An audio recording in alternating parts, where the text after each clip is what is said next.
So we asked you to draw from memory the phases of meiosis. Yes, yesterday was the first time we drew it. The big picture of meiosis is we start with one diploid cell and we end up with four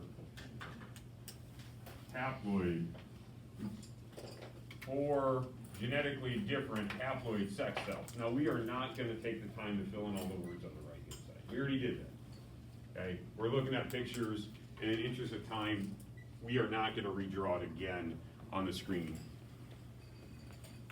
step by step for us. Okay? We're going to talk about it, right? But this is the big takeaway of meiosis. We start with one diploid cell in chromatin. PMAT happens twice. Prophase, metaphase, anaphase 1, prophase, metaphase, anaphase 2. Similar to mitosis, some slight variations. In meiosis 1, we have homologous chromosomes that are matching up. So in prophase 1, we get homologous chromosomes lining up. A crossing over event occurs. That increases genetic variation. May occur, may not occur. It doesn't have to occur. So if you didn't draw a crossing over event, okay, that's fine. Just realize that crossing over increases genetic variation within a sexually reproducing organism or a population of sexually reproducing organisms, which is an important thing for the population or for the population of species. Meta-middle, homologous chromosomes match up in the middle. Homologous chromosomes line up in the middle. Meta-middle, very similar to mitosis, but not the chromosomes don't line up in the middle. Homologous chromosomes line up in the middle. Ana apart, ana apart. Similar to mitosis, except for homologous chromosomes pull apart. Homologous chromosomes pull apart. Telophase, we get this pinching of the cytoplasm and the cell membrane right there. And final, at the end of meiosis 1, we end up with two cells, and these have half the amount of chromosomes than we had up here. So we end up with two haploid cells. We have two haploid cells. That's the end of meiosis 1, PMAT. Questions on meiosis 1 before we go to the backside?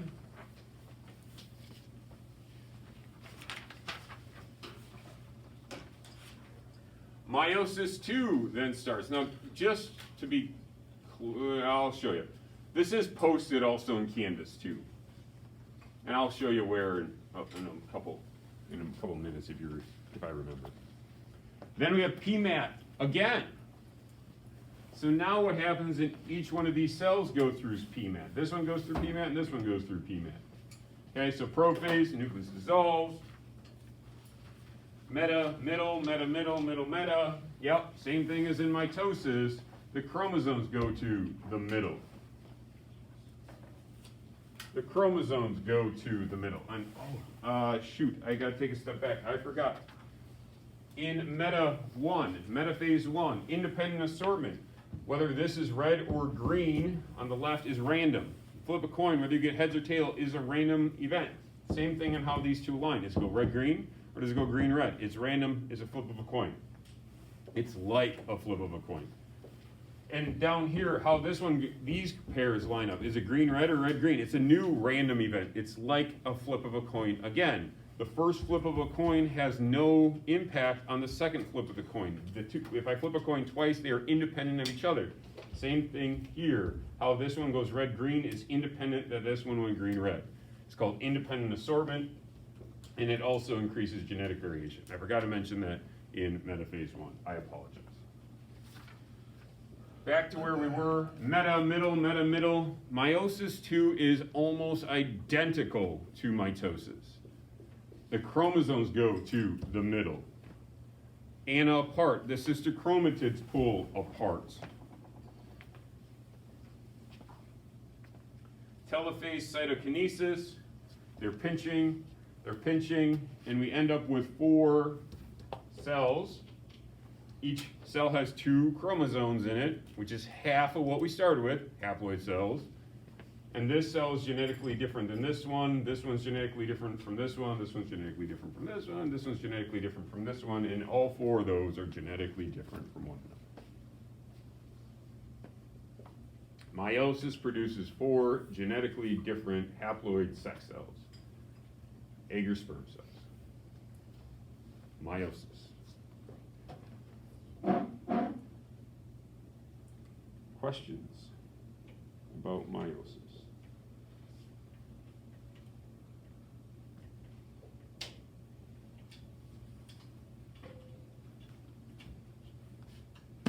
Said this was posted in Canvas. I'll show you where. So under this week's, week of the 14th, we drew this on Monday, so it's under Monday's in-person agenda. If you scroll down, you could watch the video of us going through all these.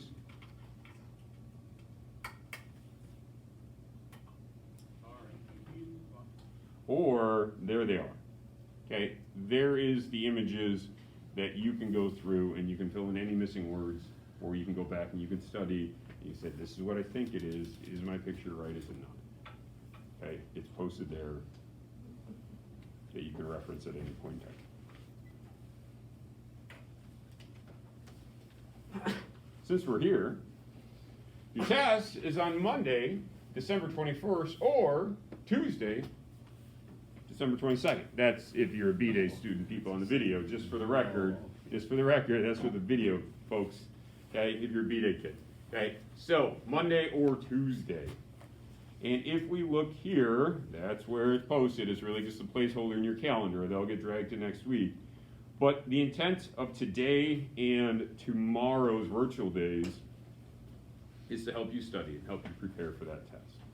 So today, we have some things that we have more things than we're going to get to today. If you notice on today's in-person agenda, whether we get to these or not, I don't know, but we have a bunch of Quizlets that you are more than welcome to use as a study tool. Each one is busted down by separate sections, section 1, 2, 3, cell cycle, mitosis, meiosis. This is like G1, S, G2, then PMAT, meiosis, right?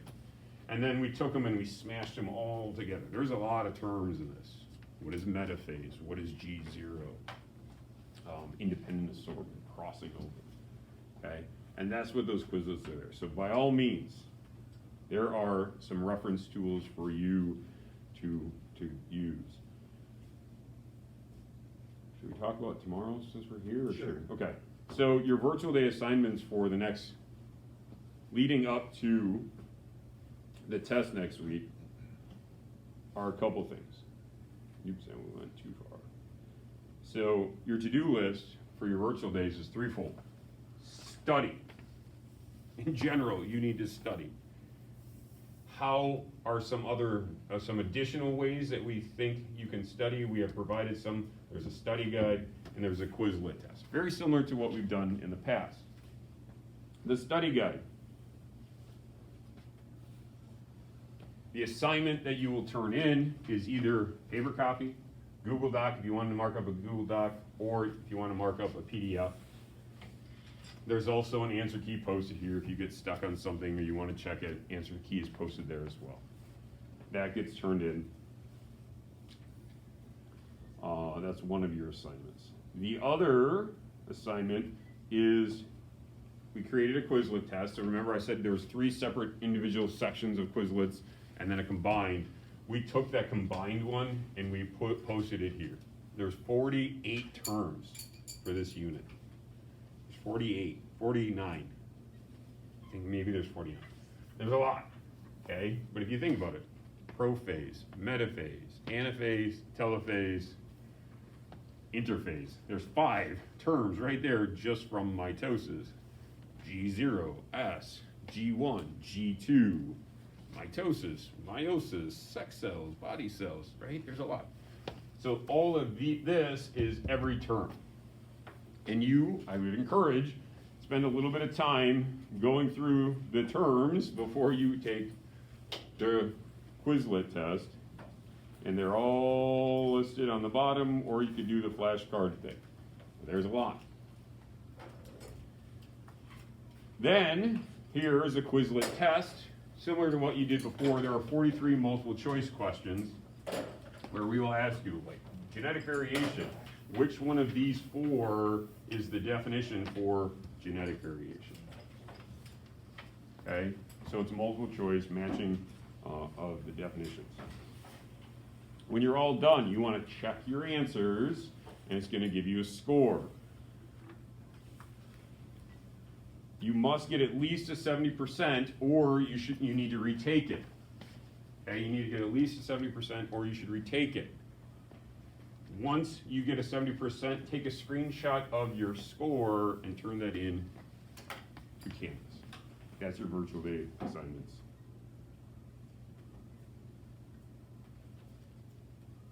To help you prepare, we have a different worksheet. Are they by the colored pencils? Yep, by the colored pencils that we, did you pick up the colored pencils too? I started to. Oh, okay. That we want you to come up and grab. There are, I don't remember, 10 questions, 12 questions, something like that.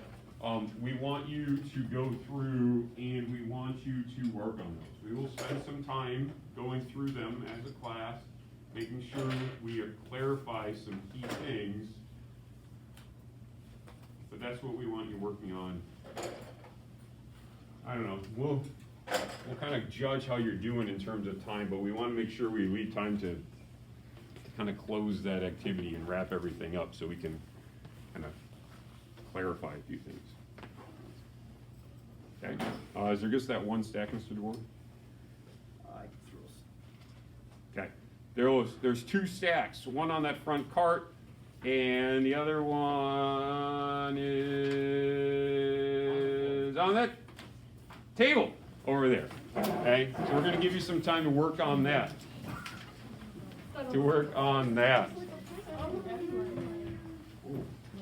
People on the video, it's linked in Canvas. It's called Meiosis and Chromosome Numbers. When you finish it, unpause the video and pick it back up. All right, we want to go through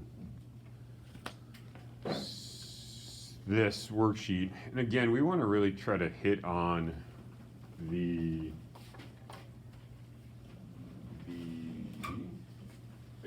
key ideas of what is these questions are here for a reason. These are kind of big picture chromosome and mitosis, meiosis kind of comparison that we want you to know.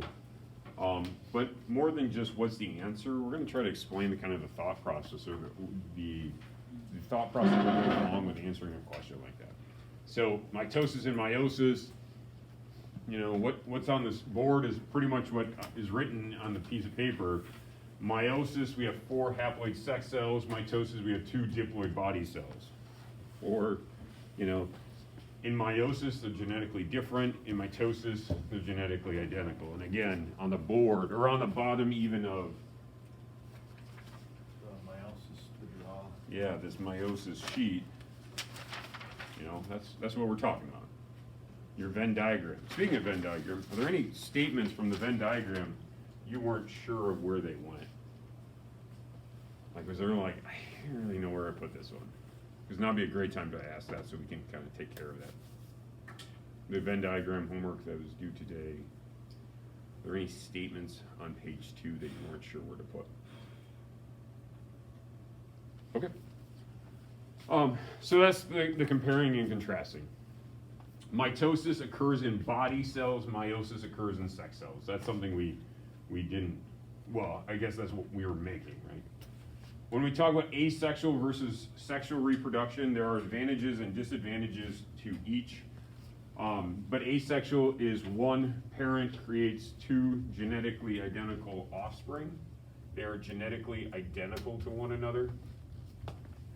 Where when we talk about sexual reproduction, there's 2 parents that get a genetic difference. Their offspring is genetically different than the parents.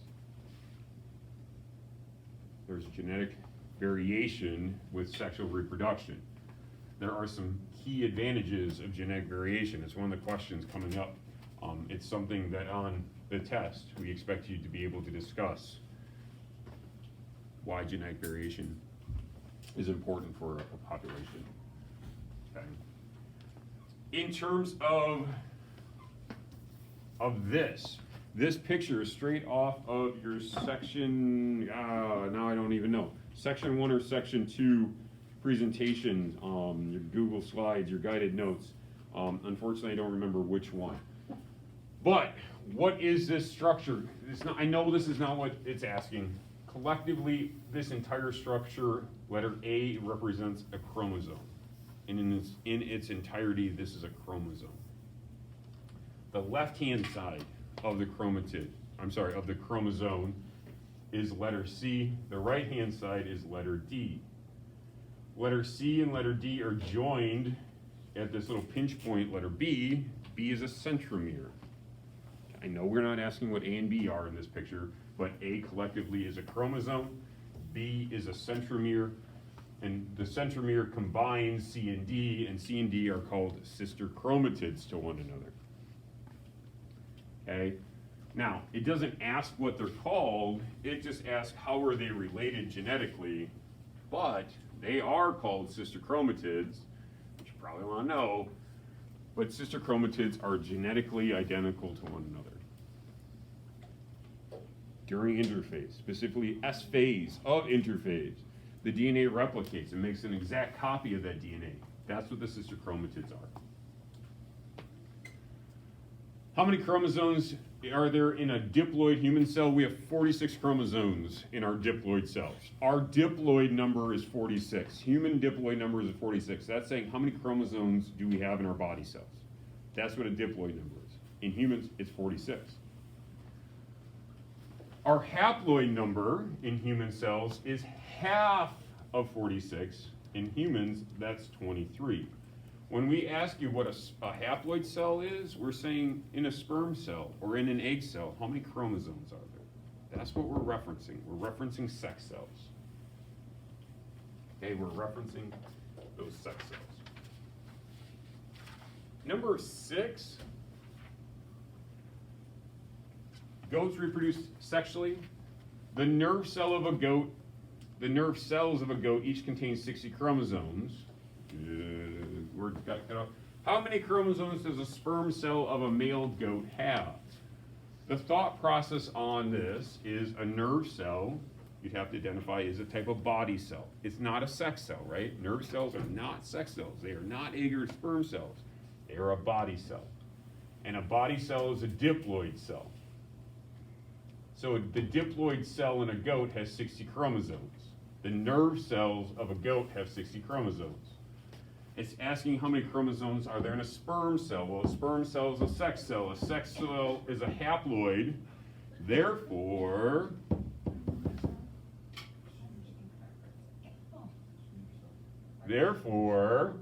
it's going to have half the number of chromosomes.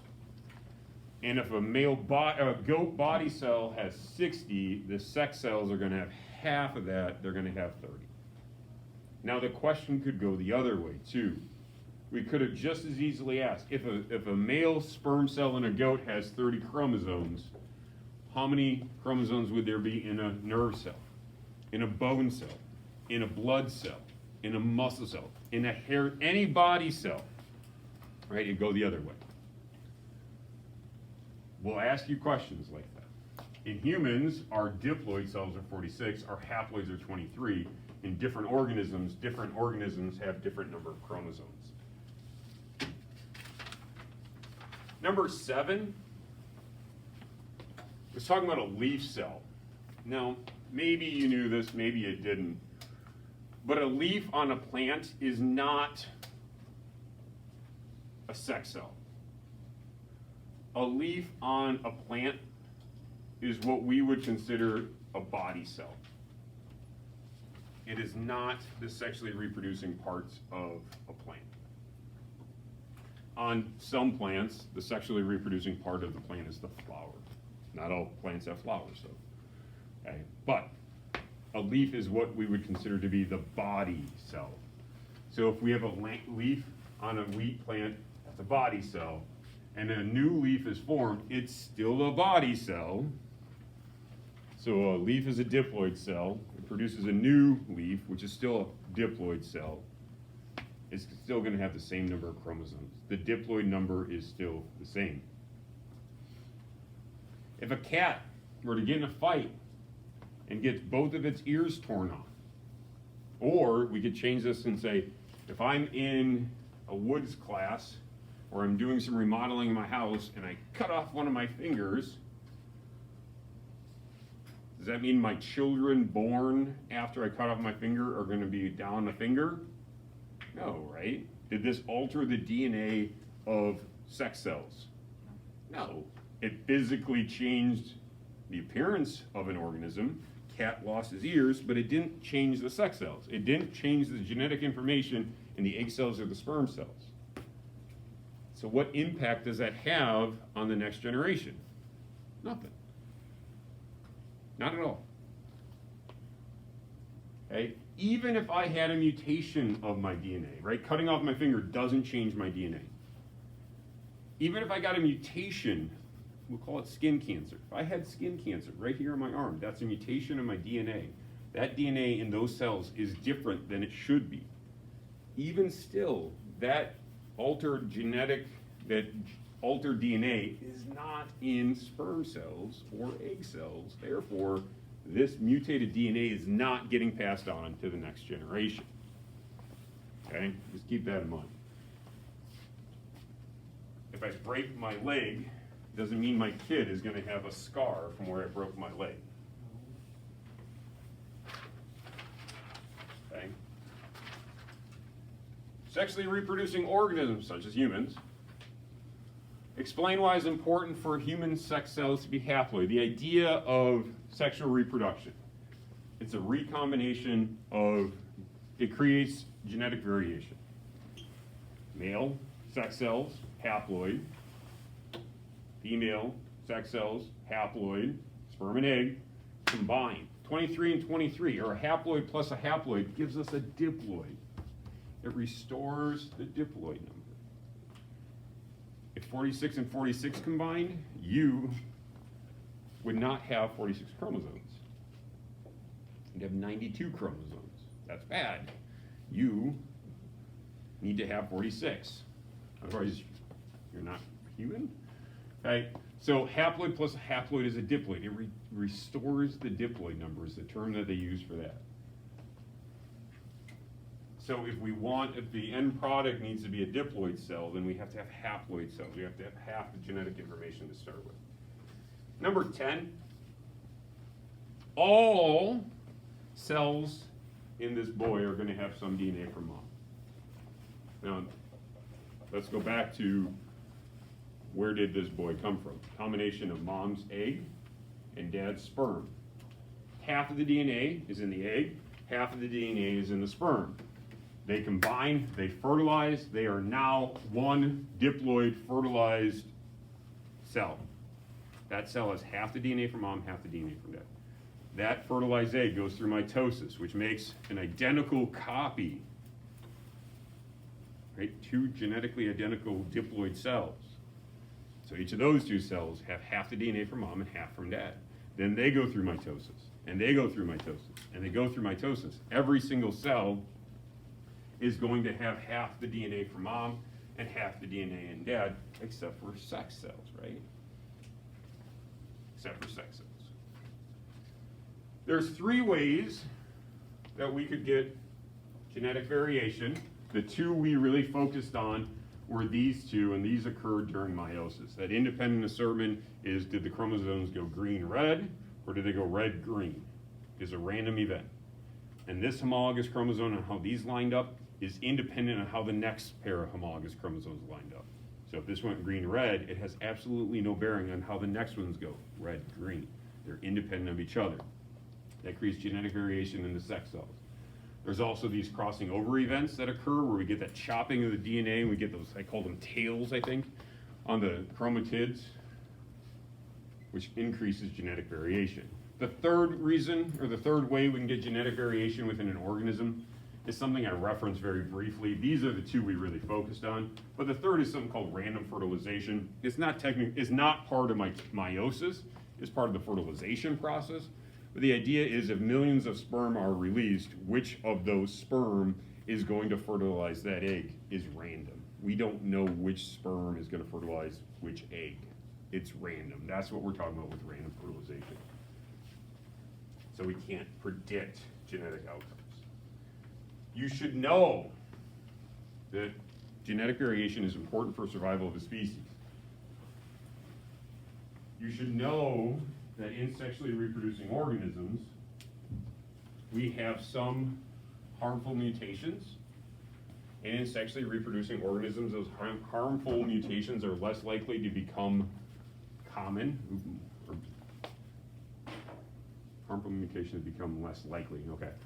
But these good mutations are more likely to become more common, to get passed on to the next generation. Genetic variation is important for survival of a species. We talked about like the plague. And if there are people with genetic variations in a population, there may be someone who is immune to it for some reason. And in terms of survival of the human species, it's good for that. Otherwise, if we were all clones of each other, we would all be equally susceptible to that outbreak.